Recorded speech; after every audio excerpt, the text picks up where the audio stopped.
One of the leading spokespersons for the Saint Lucia National Trust, Calixte Goerge Jr., in his appearance Wednesday on Radio 100, That Makes Me Mad with Russell Lake, said Saint Lucia lost a priceless treasure with the destruction of the old prison buildings. When quizzed by the host on what he thinks may have been the government's motive for destroying the buildings, despite their written agreement to consult and cooperate with the Saint Lucia National Trust, here is what he had to say. I think they went straight to the jail because the jail had to become the sacrificial lamb. The National Trust is being used right now as a scapegoat because the government has decided, well, we're not delivering on the police headquarters, and the police are frustrated and they want the police headquarters. We've promised them that. We promised them that at Letok site. That didn't happen. We promised them that at this new site. It still hasn't happened. And there are issues right now with the the firm that was hired to even do the designs and the building. There are issues with that firm right now, which is why the Prime Minister is now saying that it's going to be financed by the National Insurance Corporation. So it was almost as if we have to make a statement somehow to give hope to the police, right, that something is happening for them. And the best statement to make is to go and knock down the jail. And that is what happened on May the 23rd.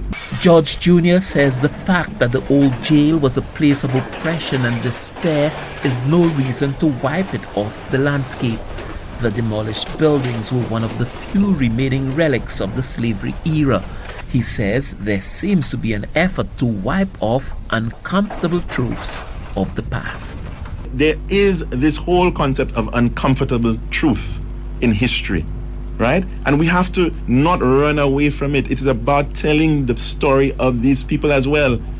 What if Roddy Walker did not want to tell the story of Malfini?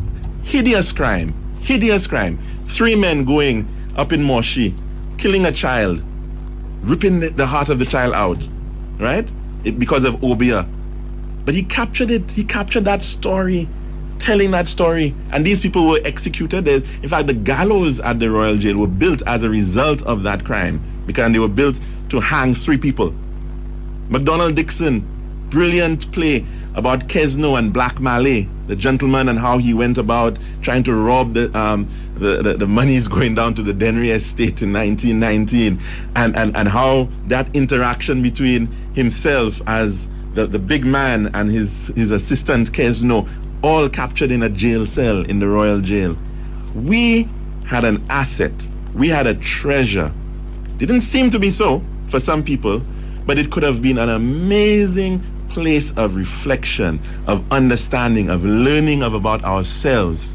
We cannot only be looking at Government House and these prominent buildings alone as places, and the cathedral as places that persons want to go to. There are lingering questions surrounding what led to the destruction of the 2 slavery-era buildings.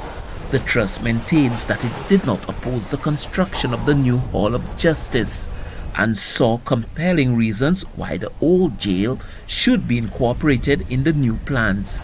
The Saint Lucia National Trust points to the renderings displayed by the Prime Minister, which include the old jail, as proof that this was a feasible way forward.